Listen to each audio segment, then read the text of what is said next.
Shalom, selamat petang saya ucapkan kepada kita semua dimanapun Anda berada. Saya doakan semoga kita dalam keadaan baik, sehat, dan selamat dalam penjagaan Tuhan.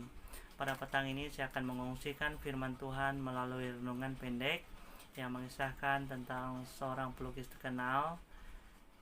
Jadi saya harap dan doakan semoga kisah ini dapat membawa kita lebih dekat kepada Tuhan dan menyerahkan seluruh rancangan kehidupan kita kepada Tuhan sepenuhnya.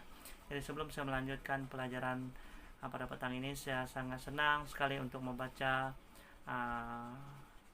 satu ayat Alkitab yang terdapat di dalam buku Yesaya 55 ayat 8 hingga 9. Saya akan bacakan kepada kita yang berbunyi, sebab rancanganku bukanlah rancanganmu dan jalanmu bukanlah jalanku. Demikianlah firman Tuhan. Seperti tingginya langit dari bumi, demikianlah tingginya jalanku dari jalanmu, dan rancanganku dari rancanganmu. Suatu hari, seorang pelukis terkenal sedang menyelesaikan lukisan terbaiknya. Rencana lukisan tersebut akan dipamerkan pada saat pernikahan putri raja. Ketika menyelesaikan lukisannya, ia sangat senang dan terus memandangi lukisannya yang berukuran 2 meter lebar dan 8 meter tinggi. Sambil memandang, ia berjalan mundur, dan ketika berjalan mundur, ia tidak melihat ke belakang. Ia terus berjalan mundur, dan di belakangnya adalah hujung dari bangunan tersebut yang tinggi sekali. Tinggal satu langkah lagi, dan dia boleh mengakhiri hidupnya. Jadi seseorang melihat keadaan tersebut dan ingin berteriak untuk memperingatkan pelukis tersebut, tapi tak jadi, karena dia khawatir si pelukis tersebut boleh jatuh karena terkejut mendengar teriakannya. Jadi dengan itu dia telah mengambil inisiatif untuk mengambil berus lukisan pelukis tersebut dan mencelupkannya di dalam cat, dan telah menconteng lukisan yang telah hampir selesai dan merusakkan lukisan tersebut. Jadi dengan itu pelukis terkenal itu sangat marah dan ingin mencederakan dan memukul orang ini. Tetapi orang di sekitar itu telah menghalang beliau, dan mereka memberitahukan kepadanya bahwa dia telah menyelamatkan nyawanya daripada jatuh daripada bangunan. Jadi saudara dan saudari, apa yang kita boleh pelajari dari kisah ini?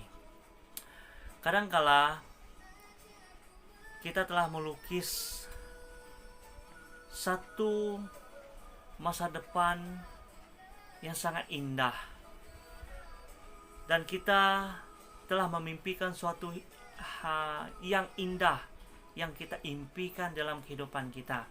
Tetapi semuanya ini tidak berjalan dengan baik, karena Tuhan punya maksud lain yang lebih baik daripada rencana kita.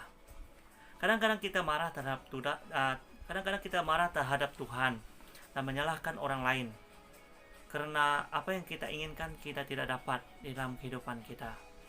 Dan apa yang kita plan, apa yang kita rancang, semuanya berjalan tidak sesuai menurut rancangan kita. Tetapi ketahuilah bahwa inilah rancangan Tuhan di dalam kehidupan kita.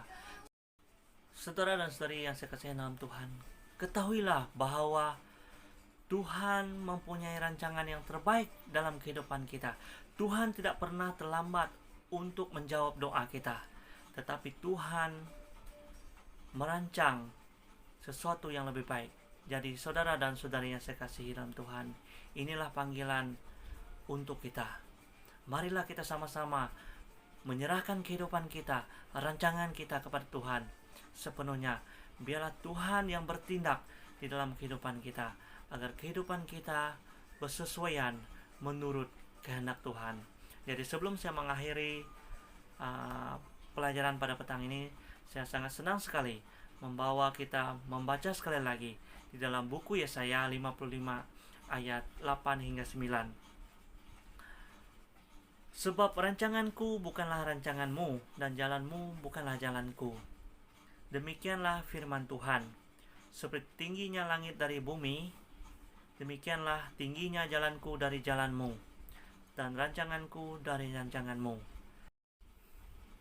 Jadi itu sajalah pelajaran renungan pendek kita pada petang ini. Semoga Tuhan memberkati kita. Amin.